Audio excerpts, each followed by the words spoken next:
Alright, imagine for a moment that it's the holidays 1990. At the top of the music charts is Whitney Houston's I'm Your Baby Tonight. Home Alone just beat out Kindergarten Cop for the season's top family movie, and kids everywhere are raving over Nintendo's latest release, Super Mario Bros. 3. Desktop publishing is all the rage, especially with moms busy perfecting their Christmas mailers, and the internet as we know it isn't really a thing yet. Personal computers are still new and exciting, and it just so happens that you're in the market for a new one. If you were of the Apple inclined around this time, you had a few choices to consider. Just before the decade's turn at the end of the 1980s, your choices in a Mac consisted mostly of either black and white all-in-one compacts like the SE and the Plus, or the much more professional and much more expensive color-capable Macintosh II. Apple had long held a mantra targeting the high-end market with its computers, but in 1990 this was about to change. The Industrial Revolution meets the Age of Enlightenment. The walls have come down. Opportunity has gone up. And your only limits will be the size of your ideas and the degree of your dedication. People, this is an exciting time to be alive.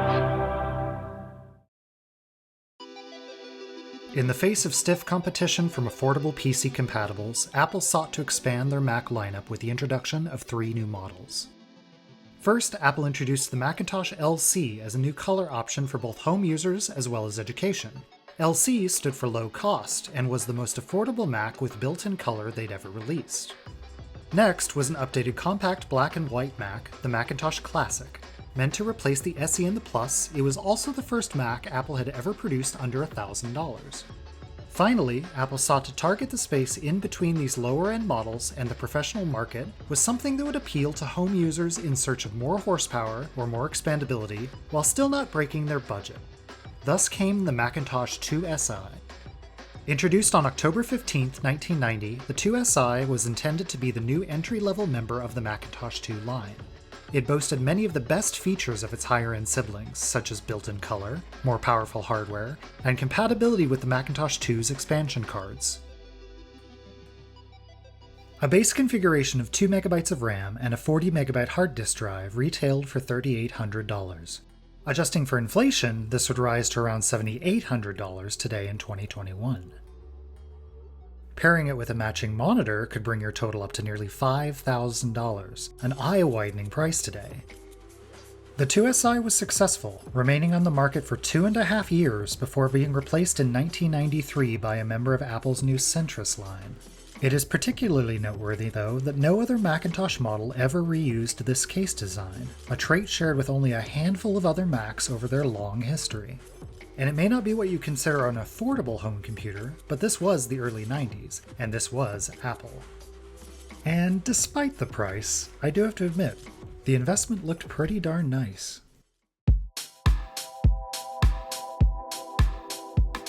And that brings us to today, and to this particular Macintosh IIsi.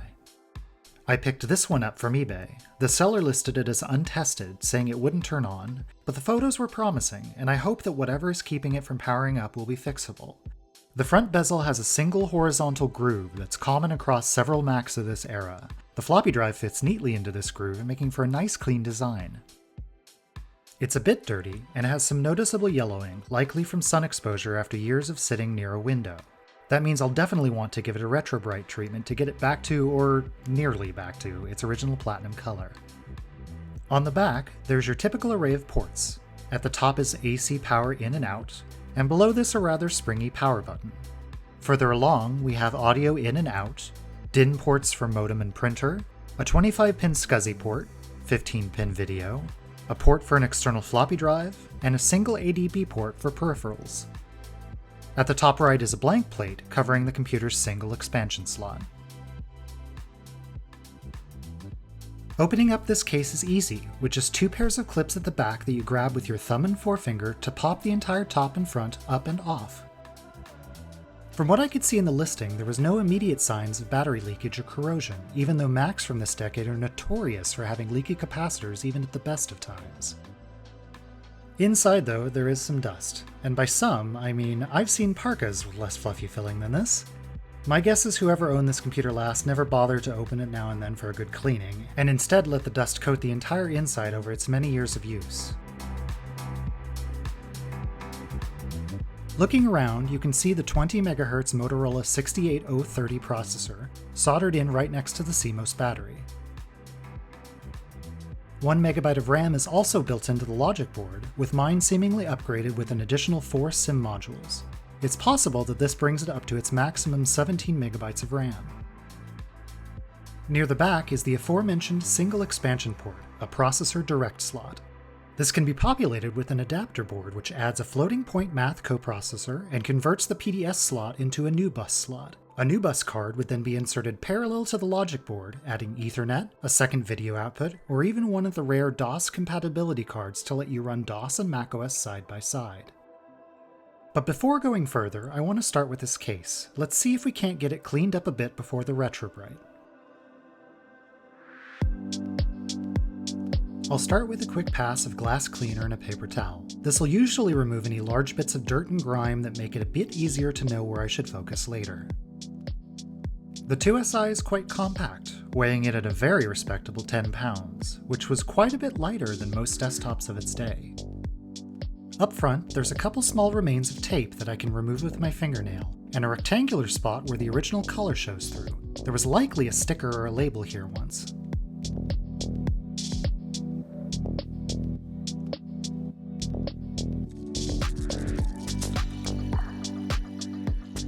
Next, the case grooves are going to need a bit of a deeper clean with some more glass cleaner and a toothbrush. These lines are common across most of the early 90s Macintoshes as part of Apple's Snow White design language. I've always really liked the aesthetic. There's some nice personality for these otherwise simple beige boxes, but they can capture dust and dirt really easily.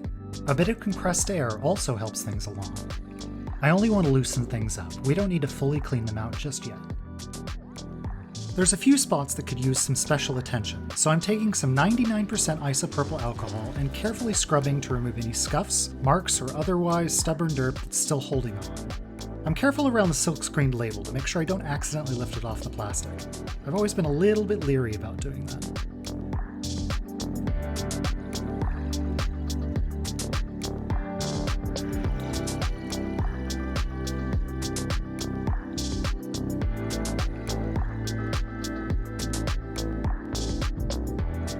Since the grooves still have a bit of caked-on grime inside, I'll try some baking soda and water. The baking soda is a mild abrasive, not enough to wear down the plastic, but hopefully enough just to help things along. Once the computer's fully apart, I'll spray it down with water outside to fully clear out the grooves.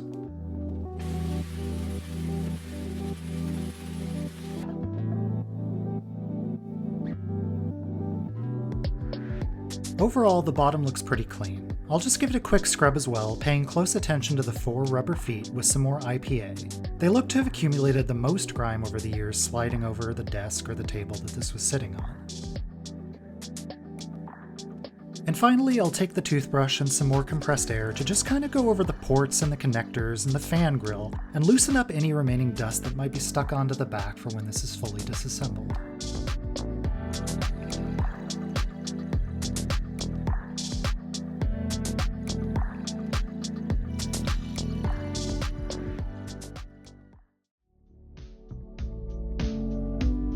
Okay, now that the case has been cleaned up, it's time to start the disassembly.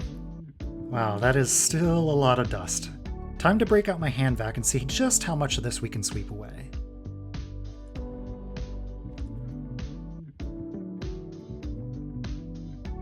The first piece I'll take out is the floppy drive. Just disconnect the ribbon cable on the back, push the clips on either side, and the whole thing just lifts right out. Then it's the same thing for the hard drive. The IIsi originally came with your choice of either a 40 or an 80 megabyte hard disk as standard. Mine seems to have Apple's later 160 megabyte upgrade. And yeah, I did say megabytes. This is still long before gigabyte-sized disks would become the norm, in a time when a single CD-ROM held an order of magnitude more data than most people's home hard drive. Moving on is the power supply, which has one clip on the end before I can lift it out. A quick peek at the underside, and it's pretty clear there's been some corrosion around the contacts. This definitely shouldn't be splotchy and green. so I'll definitely want to open the power supply to check and make sure there isn't any major damage. And yeah, the logic board connector looks pretty gross too. The 2SI has one fan clipped in at the back. The neat thing about this fan is that there's no cable to connect it. It links onto the logic board through two springy contacts at the bottom. I love that. Okay, the next thing I definitely want to do is pop out this barrel battery. These things are notorious for ruining logic boards.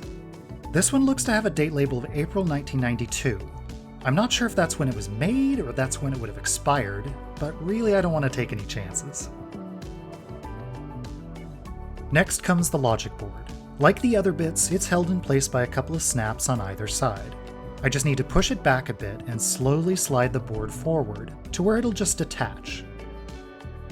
It's such a nice compact little board.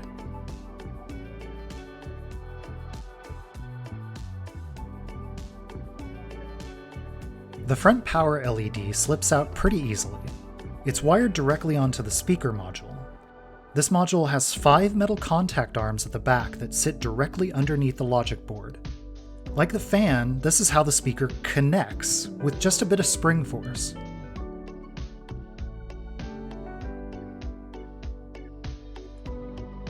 It's a really neat little design. And now that all the components are out of the case, check out what's underneath. See this brown ickiness? That's corrosion, and it's right underneath where the power connector is on the logic board. It's pretty clear at this point that a lot of the capacitors, if not all of them, have leaked on this board, so we're definitely going to need to recap some things. There we have it, a fully disassembled Macintosh IIsi ready for some even deeper restoration.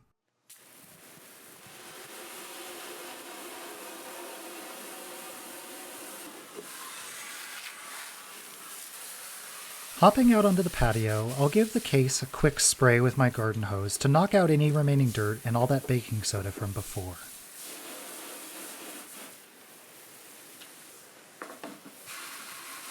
I'm also paying close attention to that corrosion on the inside.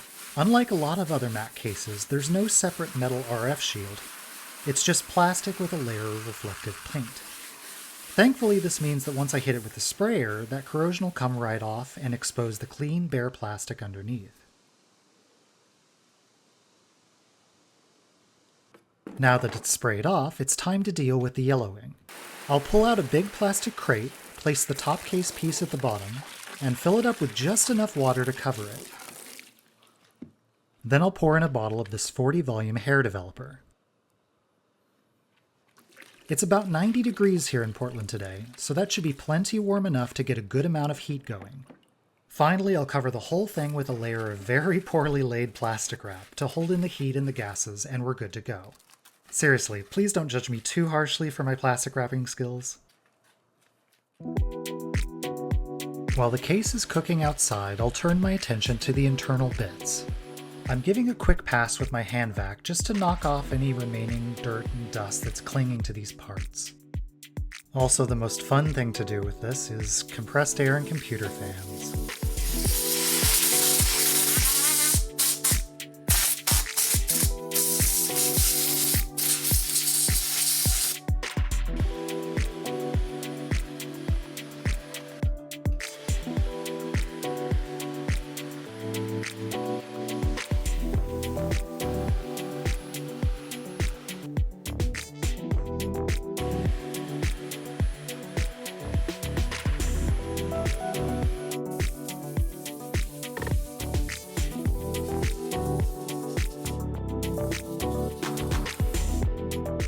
I also want to remove all 4 sticks of RAM from the logic board.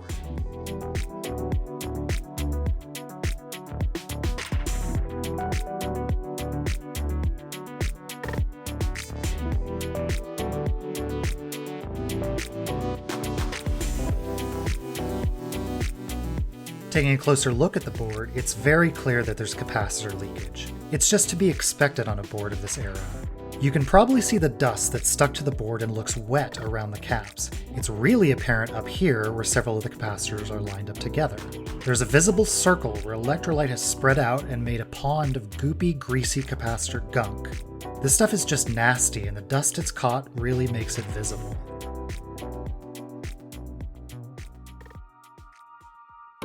We'll need to remove the old capacitors first. Using a pair of thin pliers, I'm going to grab a hold of the cap and twist back and forth. Eventually, the legs will weaken and it'll break free. This allows you to pull the caps off the board without risking pulling up the solder pads or traces. Afterward, there's just a little bit of each leg that's left on the solder pads that will need to be removed, with a little bit of fresh solder for encouragement.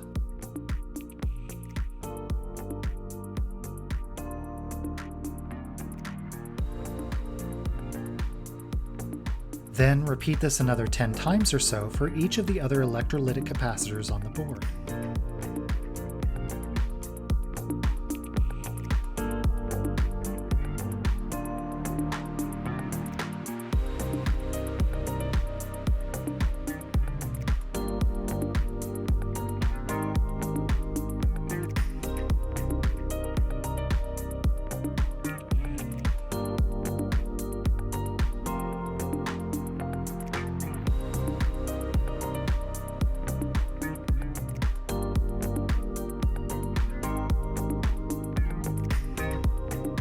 Finally, at the bottom, there's two axial capacitors that I snip the leads for and desolder each of the leads individually to make it a bit easier.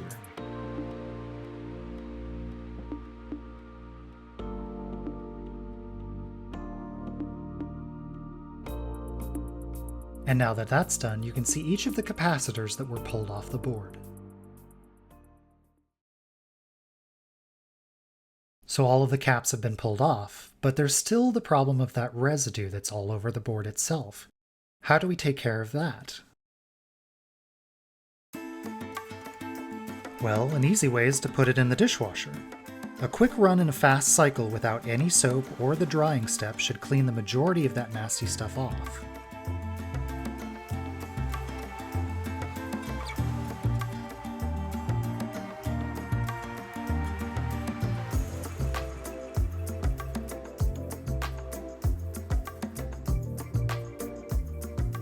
After pulling it out of the dishwasher, I let it sit for a couple of days to finish drying. While the dirt and the electrolyte's gone, there's still some apparent corrosion on the solder pads and some of the chip legs that's just left over and needs to be cleaned off with a little bit of isopropyl alcohol.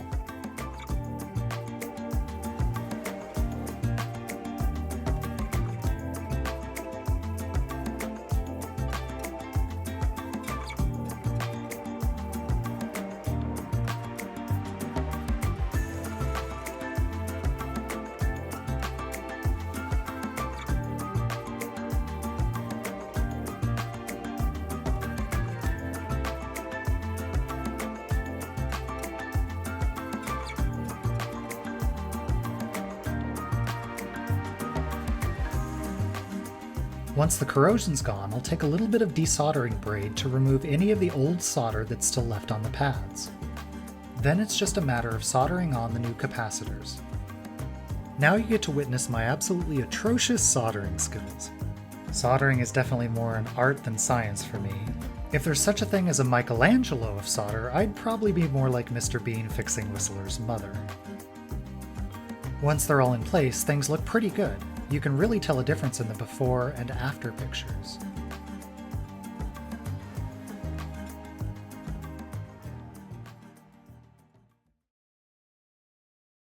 With the logic board done, it's time to do something a bit easier. I'm going to give this floppy drive a good deep cleaning.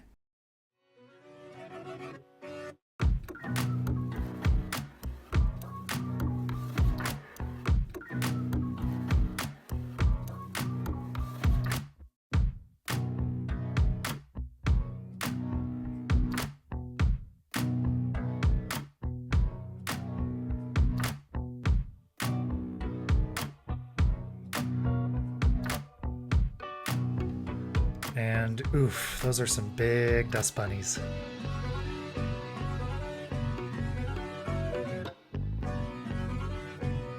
To go deeper, I'll have to remove the small eject motor from the back, which just has a couple of screws.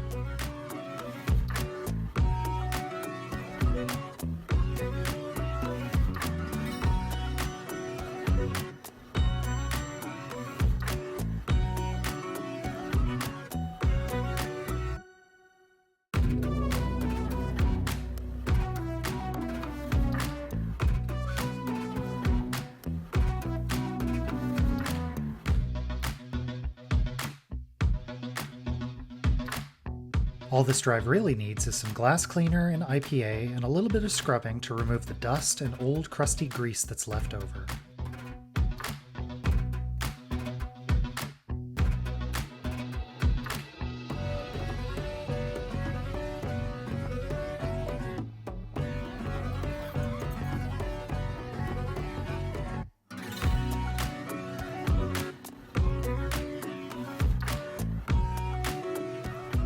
I'll pay some careful attention to the magnetic heads to make sure they're nice and clean.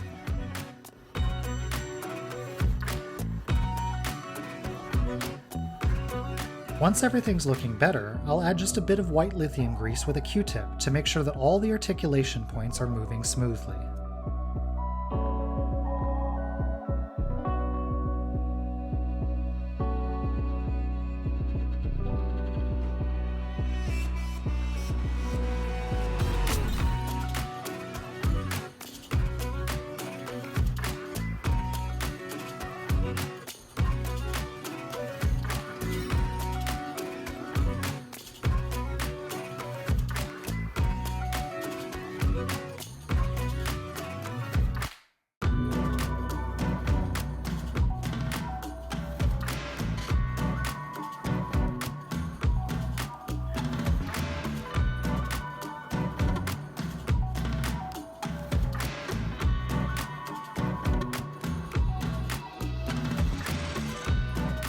Ah, much better.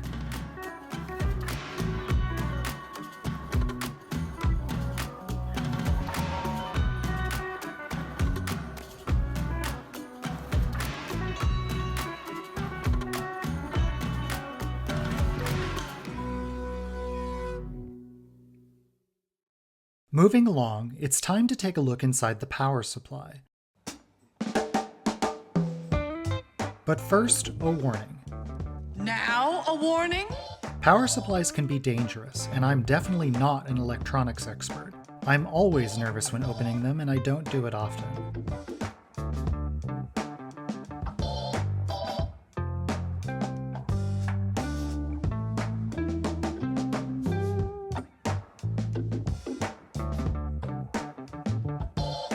It's pretty apparent right away that there's corrosion on the chassis and board from capacitor leakage. Even one of the screws is fully rusted over, so I'll drop it into some white vinegar to let it eat away at the corrosion. Then it's the same treatment for the chassis, which I'll leave to sit for a few hours while I work on the recapping. And if we thought the logic board's capacitors were bad, these are 10 times worse. For the connector, I'll bathe it in some isopropyl alcohol to clean out each of the contact stems. It almost immediately starts making a very noticeable difference.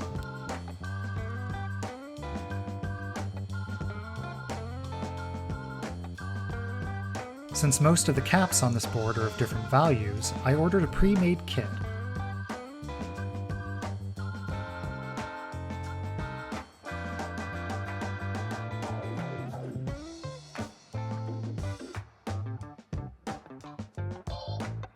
And to make replacing the two can-style capacitors on this daughter board a little easier, I opted to desolder the entire thing and do it separately. Once the corrosion had been removed from the chassis, I gave the inside a quick coat of metallic spray paint to keep it from rusting in the future. And finally, it's time for a quick smoke test.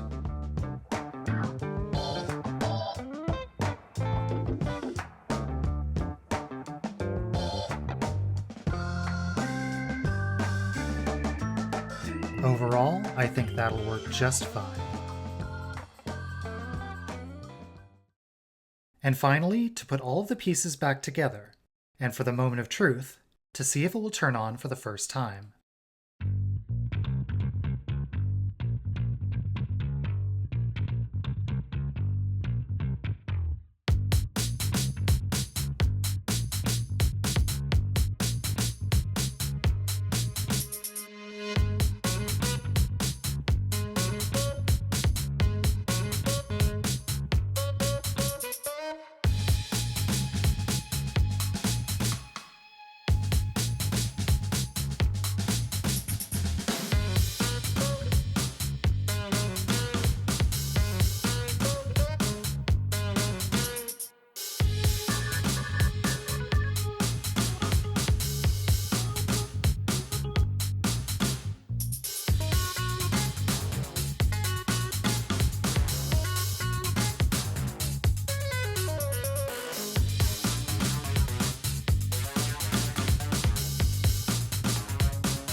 With that, this little Mac is back like new, and I couldn't be happier.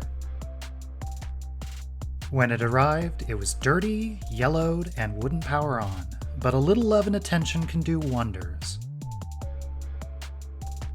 I'll always have a soft spot for computers of this era, and every time I see one that's still going strong, I feel like another small piece of the past has been carried along for us to learn from and remember fondly.